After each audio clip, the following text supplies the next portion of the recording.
Dobleng atraso ang nabisto sa isang nagtago umano sa Cavite. Wanted siya sa kasong pagpatay sa isang menor de edad noong 2022 at nabisto pang namamasada umano ng kolorum na van. Narito ang eksklusibo ng pagtuto. Hindi naging madali ang ginawang pagdakip. Barter! Bumaba ka na! Bumaba ka na! Ayaw bumaba ng suspect sa kanyang sasakyan, kaya kinailangan pagtulungan siya ng mga pulis. Itinatanggi ng suspect na siya ang nasa warrant of arrest. Daba!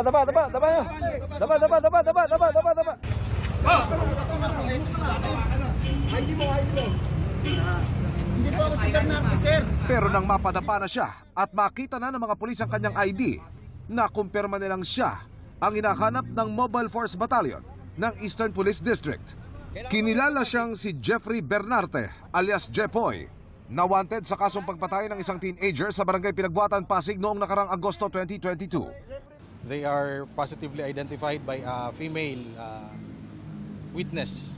So, after po ng insidente, nagtago na po itong ating subject sa... Umalis daw ito ng Pasig at nagtago sa Cavite at doon na masada ng mga van na walang prangkisa. Siya po ay nag-drive ng isang private van na ginagamit siya pong pangulorum. Nagpanggap po ang ating isang operatiba na siya po ay i-hire.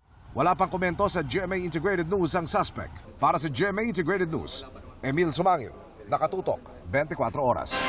Mga kapuso, samahan nyo kaming tumutok 24 oras. Bisitahin at mag-subscribe sa GMA Integrated News sa YouTube. Sa mga kapuso abroad, bisitahin ang GMA Pinoy TV at www.gmanews.tv.